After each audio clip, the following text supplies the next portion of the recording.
दोस्तों जरा सोचिए, आप भीड़ में खड़े हैं, कोई अचानक आपको धक्का देता है, आपका चेहरा गुस्से से लाल हो जाता है, दिल तेज धड़कने लगता है, आप पलटकर चिल्लाना चाहते हैं, देख के नहीं चल सकता क्या। लेकिन उसी पल आप रुक जाते हैं, गहरी सांस लेते हैं और बिना कुछ कहे बस मुस्कुरा कर आगे बढ़ जाते हैं। अब फर्क क्या पड़ा? आपके भीतर एक आग थी, लेकिन आपने उसे हवा नहीं दी, आपने खुद पर कंट्रोल रखा। और यही कंट्रोल, यही नॉट रिएक्टिंग की ताकत है। आज की दुनिया में जहां हर छोटी बात पर लोग भड़क उठते हैं, जहां ट्रैफिक में कट मारने पर झगड़े हो जाते हैं, सोशल मीडिया पर कमेंट से ही तूफान खड़े हो जाते हैं, वहां अगर कोई इंसान चुप रह जाता है, शांत रह जाता है, तो लोग उसे कमजोर समझते हैं। लेकिन सच्चाई, not reacting is not weakness, it's real strength. क्योंकि जो इंसान गुस्से को पी लेता है, जो हालात को ऑब्जर्व करता है और फिर सोच समझकर जवाब देता है, वही असल में स्ट्रांग होता है। हमारा माइंड हर दिन, हर सेकंड रिएक्ट कर रहा होता है। कोई बात बुरी लग गई, रिएक्ट। किसी ने इग्नोर कर दिया, रिएक्ट। फोन देर से आया, रिएक्ट। कोई आपकी तारीफ कर दे, रिएक्ट। कोई ताना मार दे, रिएक्ट। लेकिन क्या आपने कभी सोचा है, ये रिएक्शंस आपकी लाइफ को किस डायरेक्शन में ले जा रहे हैं? क्या ये रिएक्शंस आपको पीस दे रहे हैं या धीरे धीरे आपकी एनर्जी को ड्रेन कर रहे हैं? जैसे ही आप रिएक्ट करते हो, आप अपना कंट्रोल उस इंसान या सिचुएशन को दे देते हो। मतलब आपकी इमोशनल पावर अब उनके हाथ में है। और यही सबसे बड़ा नुकसान है। जो इंसान हर बात पर रिएक्ट करता है, वो कभी स्टेबल नहीं रह सकता। वो दूसरों की सोच और वर्ड्स का प्रिजनर बन जाता है। लेकिन जो खुद को रोक लेता है, जो अंदर से काल्म रहता है, वो अपने इमोशंस का मास्टर बन जाता है। नॉट रिएक्टिंग का मतलब ये नहीं कि आप कुछ महसूस नहीं करते। इसका मतलब है कि आप जो महसूस कर रहे हो, उसके गुलाम नहीं बनते। आप डिसाइड करते हो कि किस इमोशन को बाहर लाना है और किसे नहीं।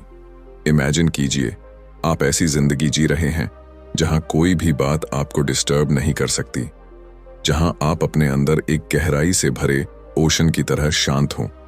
ऊपर लहरें उठ रही हैं, लेकिन अंदर एब्सोल्यूट साइलेंस है। ऐसी जिंदगी पॉसिबल है, लेकिन इसके लिए चाहिए अवेयरनेस, डिसिप्लिन और सबसे ज्यादा चाहिए प्रैक्टिस। ये जर्नी आसान नहीं है। हर दिन, हर पल आपको खुद से लड़ना होगा। लेकिन एक बार अगर आपने ये कला सीख ली, the power of not reacting, तो जिंदगी की हर सिचुएशन में आप विजेता होंगे। क्योंकि जब आप खुद पर कंट्रोल कर लेते हो, तो दुनिया का कोई भी केओस आपको हिला नहीं सकता। आगे आने वाले चैप्टर्स में हम सीखेंगे कि कैसे इमोशनल ट्रिगर्स को पहचानें, कैसे अपने रिएक्शंस को पॉज करें और कैसे धीरे धीरे अपने माइंड को उस लेवल तक ट्रेन करें जहां पीस आपकी डिफॉल्ट स्टेट बन जाए। तैयार हो जाइए एक ऐसी जर्नी के लिए जो आपको बाहर की दुनिया से नहीं, बल्कि खुद के अंदर की दुनिया से जीत दिलाएगी। क्या आप तैयार हैं अपने इमोशंस को मास्टर करने के लिए? Chapter 1, the trap of overthinking. रात के 2 बजे हैं, कमरे में सन्नाटा है, लाइट बंद है, लेकिन दिमाग में एक फिल्म चल रही है। क्या होता अगर मैंने ऐसा किया होता? कल उसने वो बात क्यों बोली? अगर सब कुछ गलत हो गया तो? और बस एक सोच दूसरी सोच को खींचती है। विचारों की ये रेलगाड़ी कभी रुकती ही नहीं।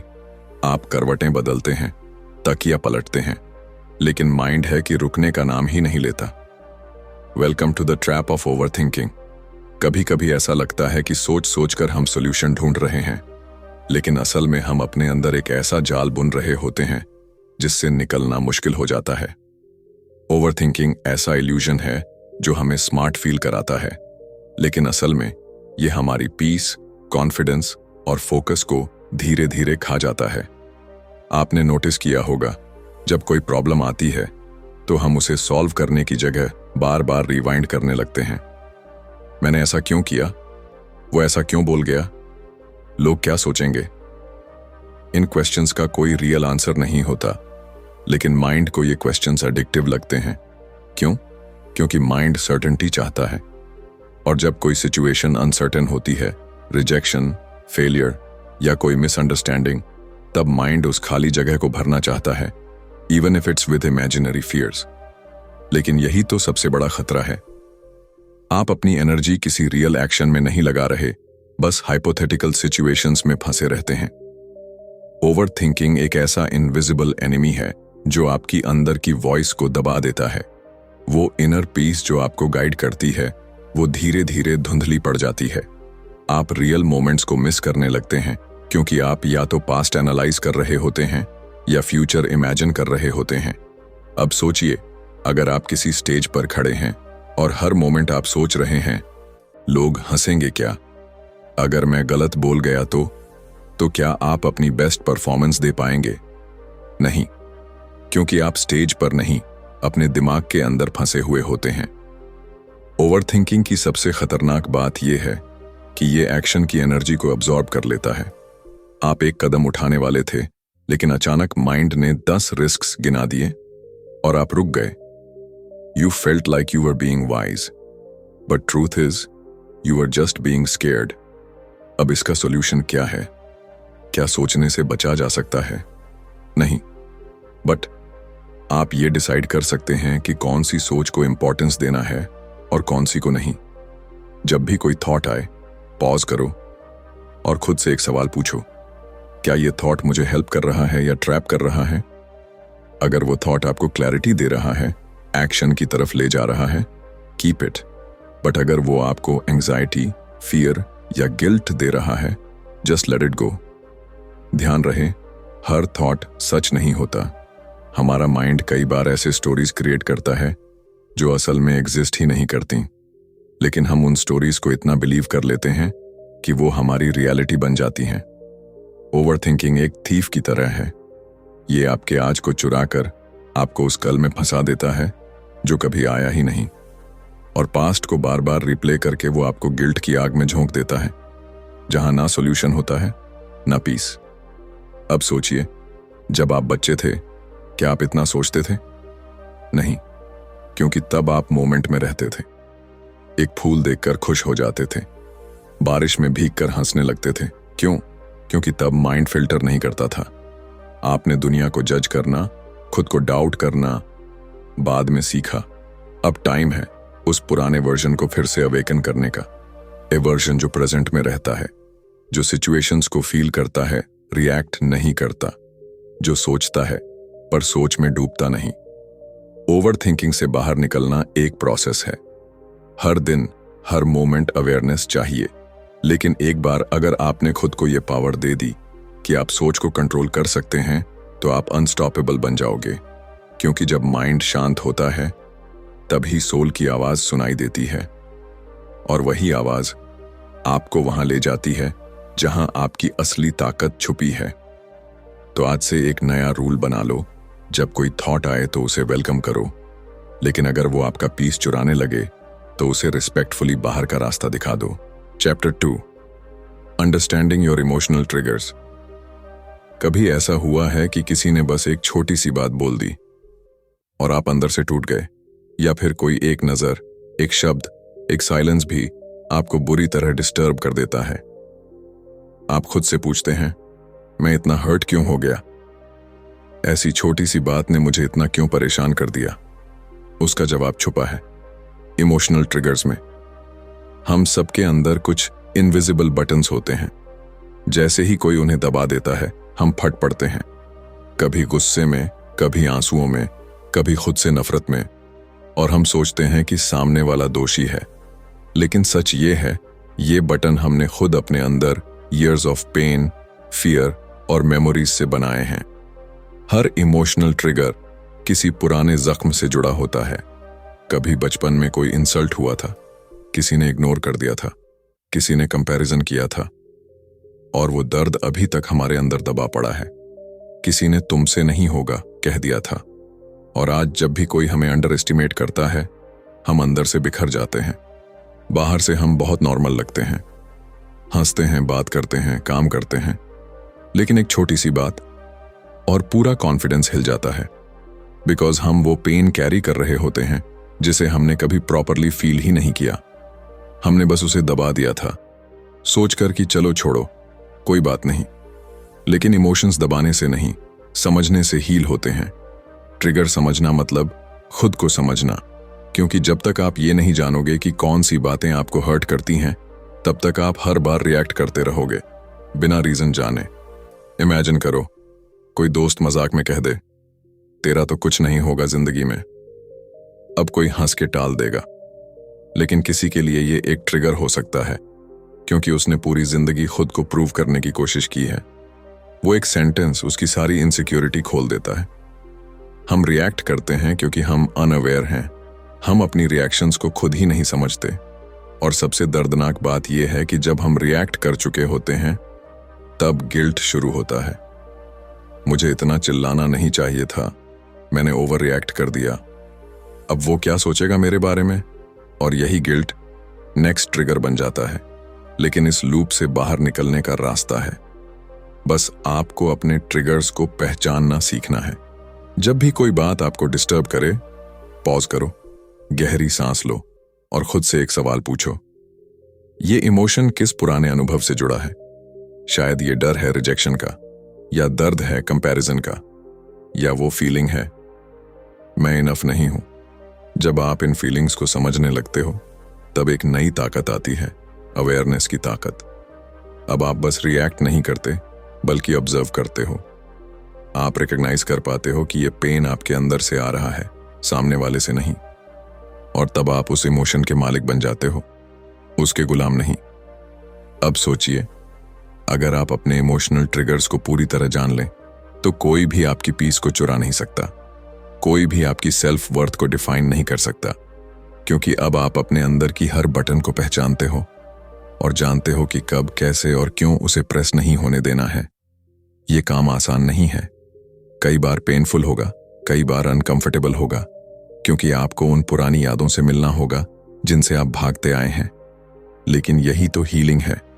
ट्रिगर समझना, खुद से दोस्ती करना है, अपने पास्ट को समझकर प्रेजेंट में स्ट्रांग बनना है। और जब आप खुद को पूरी तरह समझ लेते हो, तो दुनिया की कोई भी बात अब आपको तोड़ नहीं सकती। और यही शुरुआत है नॉट रिएक्टिंग की असली ताकत की। Chapter 3, detachment is power. सोचिए, आप किसी इंसान से बहुत जुड़ चुके हैं। उसका हर शब्द, हर बात आपकी जिंदगी को डिफाइन करता है। वो खुश है तो आप खुश, वो नाराज है तो आप बेचैन, वो इग्नोर करे तो आप टूट जाते हैं। कभी सोचा है ये प्यार है या डिपेंडेंसी? हम समझ नहीं पाते, पर धीरे धीरे हम अपना इमोशनल कंट्रोल दूसरों के हाथ में दे देते हैं। और जब कोई हमारा कंट्रोल छीन लेता है, हमारी खुशी, हमारा गुस्सा, हमारी शांति, तो हम मजबूर हो जाते हैं। यहीं से शुरू होती है सफरिंग। लेकिन क्या होगा अगर आप उस कंट्रोल को वापस ले लें? क्या होगा अगर आप अपने इमोशंस के मालिक खुद बन जाएं? यही है डिटैचमेंट की ताकत। डिटैचमेंट का मतलब ये नहीं कि आपको कुछ फर्क नहीं पड़ता। इसका मतलब ये नहीं कि आप कोल्ड या इमोशनलेस हो जाओ। इसका मतलब है आप फील करते हो, लेकिन उन फीलिंग्स में खोते नहीं हो। आप केयर करते हो, लेकिन खुद को खोकर नहीं। Detachment is not disconnection, it's emotional freedom. बहुत बार ऐसा होता है कि हम किसी इंसान या सिचुएशन से इतने जुड़ जाते हैं कि वो हमारी आइडेंटिटी बन जाती है। अगर वो इंसान हमें प्यार करे तो हम खुद को वैल्यूएबल समझते हैं। अगर वो दूर हो जाए तो हम खुद को वर्थलेस मानने लगते हैं। लेकिन जो चीज़ आपकी वैल्यू किसी और के बिहेवियर से तय करती है, वो कभी भी स्थायी नहीं हो सकती। डिटैचमेंट आपको उस झूठे इल्यूजन से आज़ाद करता है। वो इल्यूजन जो कहता है तू तभी खुश रह सकता है जब सब कुछ तेरे हिसाब से हो। लेकिन लाइफ कभी किसी के हिसाब से नहीं चलती। लोग बदलते हैं, हालात बदलते हैं, और अगर आप हर चीज से इमोशनली अटैच होकर जिंदगी जीते रहेंगे, तो हर छोटा बदलाव आपको तोड़ता रहेगा। अब सोचिए, एक पेड़ है जिसकी जड़ें बहुत गहरी हैं।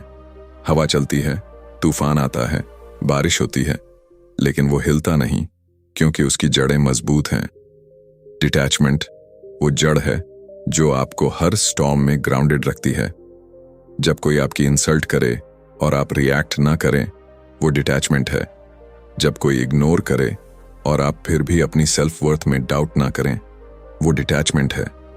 जब किसी सिचुएशन में केओस हो लेकिन आपका इनर पीस स्टेबल रहे, वो डिटैचमेंट है। कई लोग सोचते हैं अगर मैं डिटैच्ड हो गया तो मुझे किसी की परवाह नहीं रहेगी, लेकिन सच्चाई ये है डिटैचमेंट से आप और गहराई से प्यार कर सकते हो, क्योंकि अब आपका प्यार पॉजेसिवनेस नहीं, प्यूरिटी होता है। अब आप किसी से प्यार इसलिए नहीं करते क्योंकि आपको उससे कुछ चाहिए, बल्कि इसलिए करते हो क्योंकि आपके पास देने के लिए बहुत कुछ है। डिटैचमेंट आपको ताकत देता है खुद को हर सिचुएशन में ऑब्जर्व करने की। अब आप हर चीज को रिएक्शन मोड में नहीं, अवेयरनेस मोड में देखते हो। अब आप खुद से पूछते हो, क्या ये सच में मेरी एनर्जी के लायक है? क्या मैं खुद को किसी और के बिहेवियर से डिस्टर्ब होने दूं?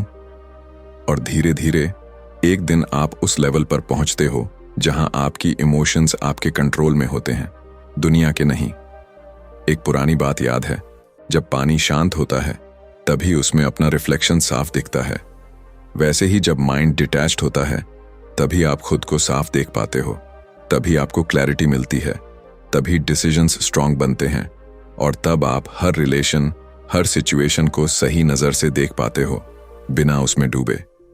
डिटैचमेंट कोई एक दिन में नहीं आता, ये हर दिन की प्रैक्टिस है, खुद को हर छोटी बात से ऊपर उठाने की। हर बार जब कोई चीज आपको रिएक्ट करवाना चाहे तो आप खुद से कहें, I choose peace over chaos, I choose freedom over control.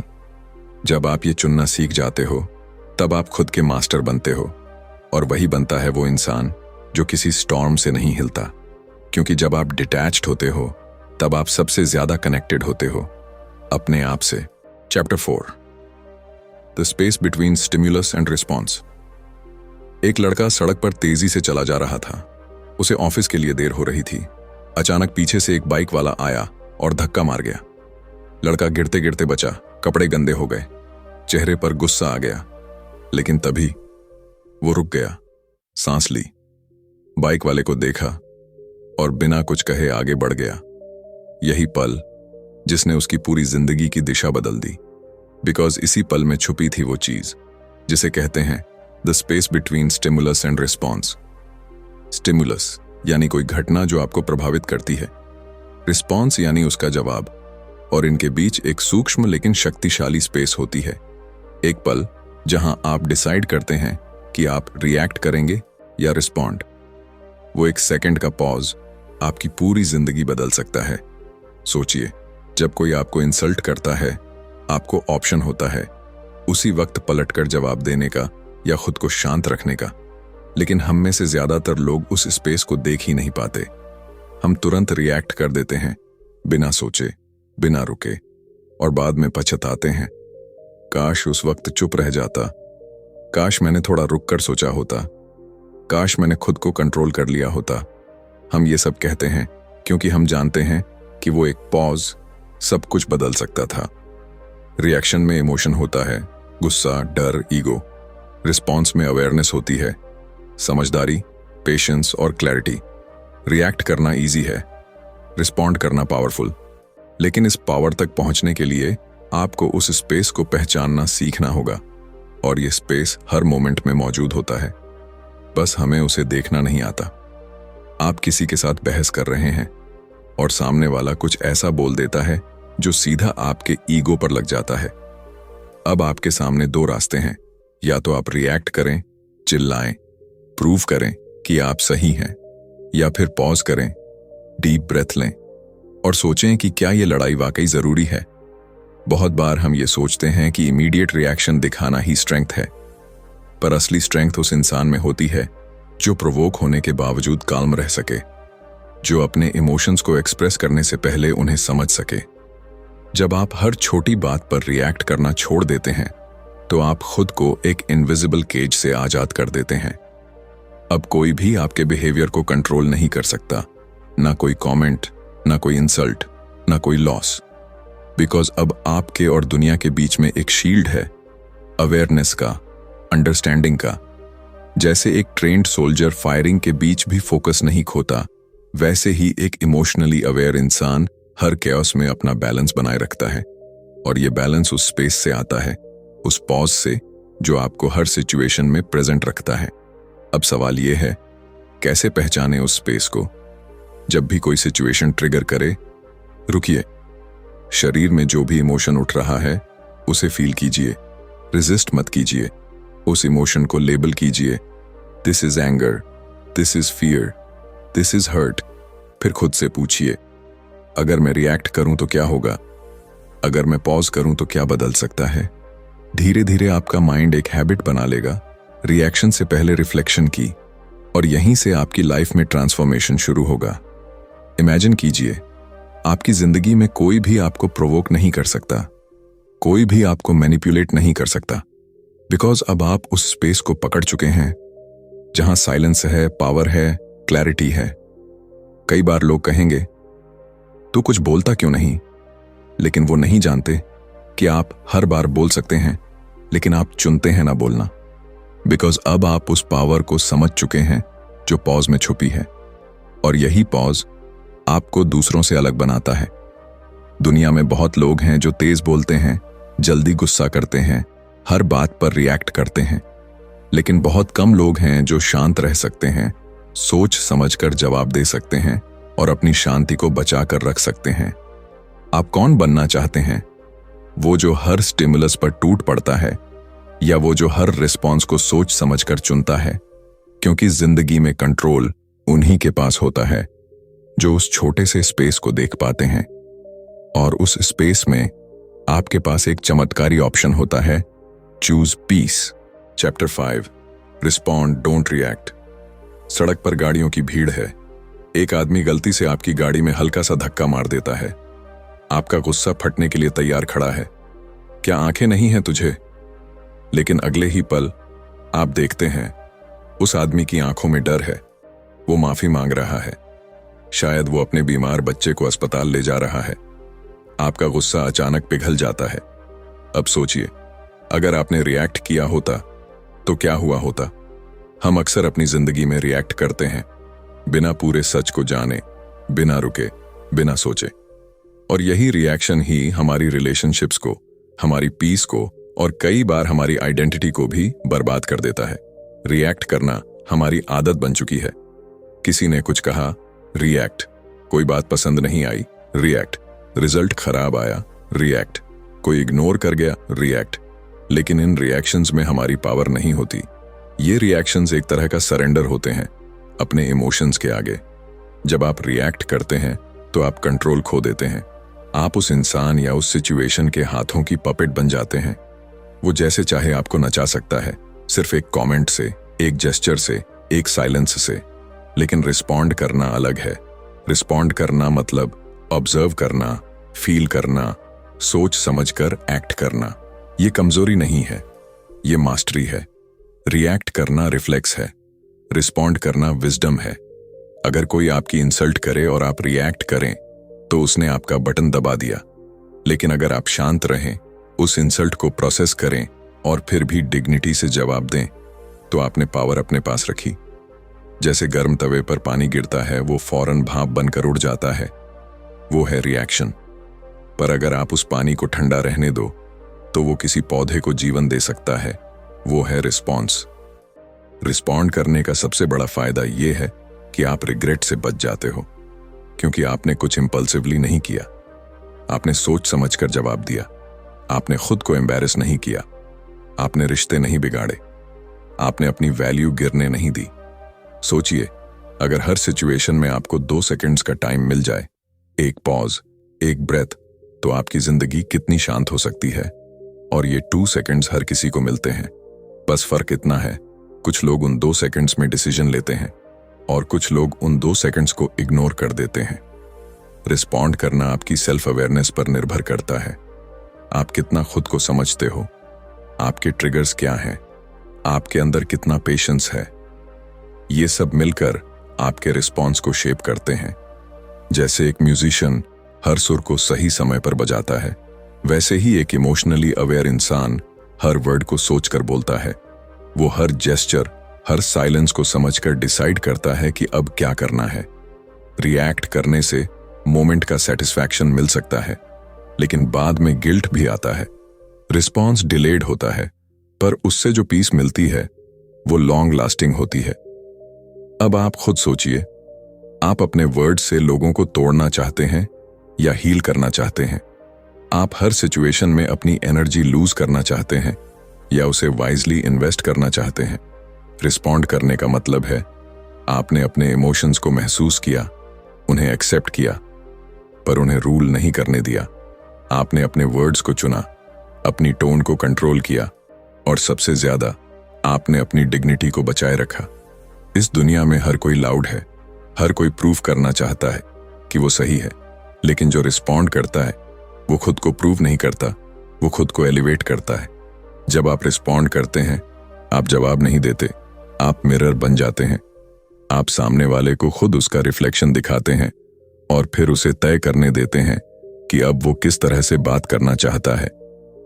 ये आसान नहीं है, पर हर बार जब आप रिएक्ट करने की बजाय रिस्पॉन्ड करते हैं तो आप स्ट्रॉन्गर बनते हैं, आप वाइजर बनते हैं, आप फ्री हो जाते हैं। Because in the end life doesn't test how fast you react, it tests how deeply you respond. Chapter 6, building unshakeable inner peace. सुनसान पहाड़ी रास्ता, तेज हवाएं और एक अकेला साधु ध्यान में बैठा है। उसके चारों तरफ तूफान मचा है, लेकिन उसके चेहरे पर शांति है। कोई डर नहीं, कोई घबराहट नहीं, बस गहरी शांति। अब जरा सोचिए, क्या ऐसा पॉसिबल है हमारे लिए भी? बिल्कुल, लेकिन ये शांति बाहर से नहीं आती, ये भीतर से बनाई जाती है। अनशेकेबल इनर पीस, वो शांति जो दुनिया के शोर से नहीं हिलती। हम सब अपनी लाइफ में शांति ढूंढते हैं, कोई रिलेशनशिप्स में, कोई पैसे में, कोई सक्सेस में, कोई साइलेंस में। लेकिन जो चीज बाहर मिलती है वो बाहर की हलचल से ही खत्म भी हो जाती है, क्योंकि वो रियल पीस नहीं, बस एक टेम्पररी एस्केप है। इनर पीस वो स्टेट है जहां आप खुद के सबसे करीब होते हो, जहां कोई लॉस, कोई रिजेक्शन, कोई इंसल्ट आपको हिला नहीं सकता, जहां आप जानते हो जो भी हो रहा है वो आपके अंदर की शांति को छू नहीं सकता। लेकिन सवाल है, ये अनशेकेबल इनर पीस बनाई कैसे जाए? सबसे पहले आपको एक्सेप्ट करना होगा कि लाइफ हमेशा परफेक्ट नहीं होगी। लोग बदलेंगे, हालात बदलेंगे, आपके सपने टूटेंगे, अकेलापन लगेगा। लेकिन अगर आप हर बार इन चीजों से टूटते रहेंगे तो आप हमेशा दूसरों के हाथों में रहेंगे। पीस तब आती है जब आप अपने कंट्रोल को वापस लेते हैं, जब आप ये मान लेते हैं कि मैं किसी सिचुएशन को कंट्रोल नहीं कर सकता, लेकिन अपने रिएक्शन को कर सकता हूं। इमेजिन कीजिए, आप एक ग्लास पानी हो, अब कोई उसमें झड़ डाले और आप वहीं पी जाएं, तो नुकसान आपका होगा। लेकिन अगर आप समझदारी से वो झर रिजेक्ट कर दें तो आप बच सकते हैं। दुनिया के वर्ड्स, एक्शंस, ओपिनियंस, ये सब वही जहर हैं। लेकिन चॉइस आपकी होती है कि आप उसे अपने अंदर जाने देंगे या नहीं। अनशेकेबल पीस तब बनती है जब आप हर रिएक्शन से पहले पॉज करना सीख जाते हैं, हर बात को अपने दिल पर लेने से पहले ऑब्जर्व करना सीख जाते हैं, हर कॉन्फ्लिक्ट में खुद को सेंटर में रख पाते हैं। एक टाइम था जब कोई छोटी सी बात भी आपकी नींद उड़ा देती थी। अब आप उसे सुनकर मुस्कुरा देते हो, बिकॉज आपने अपने अंदर एक जगह बना ली है जहां कोई भी बाहर की चीज घुस नहीं सकती। और ये तब होता है जब आप साइलेंस की वैल्यू समझते हो। हर दिन कुछ मिनट अपने आप से मिलो, बिना मोबाइल, बिना शोर, बिना दुनिया की ओपिनियंस के। एक कोना ढूंढो जहां बस आप हो और आपकी ब्रेथ हो। वहीं से पीस का बीज उगता है, वहीं से आप खुद को हील करते हो, वहीं से आप उस स्ट्रेंथ को महसूस करते हो जो हमेशा आपके अंदर थी, लेकिन आपने कभी अटेंशन ही नहीं दी। इनर पीस तब भी बनती है जब आप एक्सपेक्टेशंस छोड़ते हो, दूसरों से नहीं, खुद से भी नहीं। मुझे परफेक्ट होना चाहिए, मुझे सब कुछ कंट्रोल करना चाहिए, मुझे सबको खुश करना चाहिए। ये सब बोझ है। पीस तब आती है जब आप खुद से कह पाते हो, I am enough, right here, right now. जिस दिन आपने ये कह दिया, उसी दिन आपने अपनी अंदर की सबसे बड़ी लड़ाई जीत ली। अनशेकेबल इनर पीस मतलब आपके आसपास चाहे जितना भी शोर हो, आपका मन शांत हो। कोई आपको छोड़े, कोई धोखा दे, कोई आपकी बुराई करे, आप स्टिल सेंटर्ड हो, क्योंकि आपने दूसरों के एक्शंस को अपनी इनर वर्ल्ड से डिस्कनेक्ट कर दिया है। अब आपकी इमोशंस आपके वैल्यूज से निकलती हैं, ना कि दूसरों के बिहेवियर से। ये पीस आपको सुपर ह्यूमन नहीं बनाती। आप तब भी दुखी होंगे, गुस्सा आएगा, हर्ट होंगे, लेकिन फर्क ये होगा कि अब आप उन इमोशंस को कैरी नहीं करेंगे। अब आप उन्हें समझकर, फील करके रिलीज कर देंगे। जैसे समुद्र में लहरें उठती हैं लेकिन गहराई में वो हमेशा शांत रहता है, वैसे ही आपकी इनर पीस बनी रहेगी। यही है अल्टीमेट फ्रीडम, जहां कोई कुछ भी कहे, कोई कुछ भी करे, आपका जवाब सिर्फ एक होता है, काम। कंक्लूजन।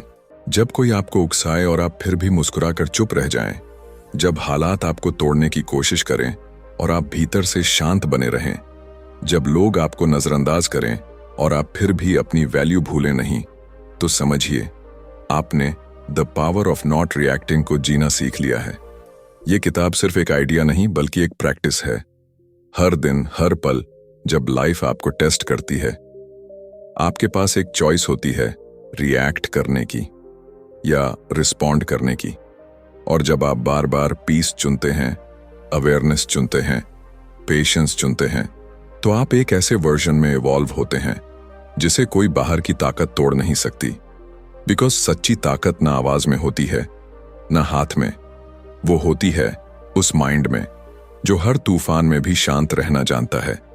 आप अगर इस जर्नी पर चल चुके हैं तो आपको अपलॉज नहीं चाहिए, क्योंकि अब आपको वैलिडेशन नहीं, क्लैरिटी चाहिए।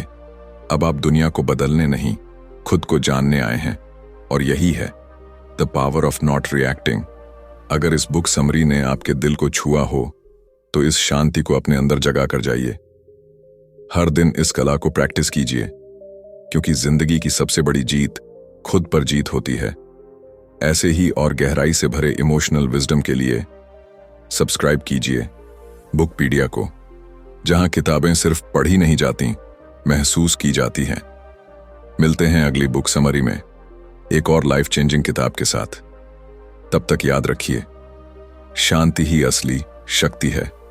धन्यवाद।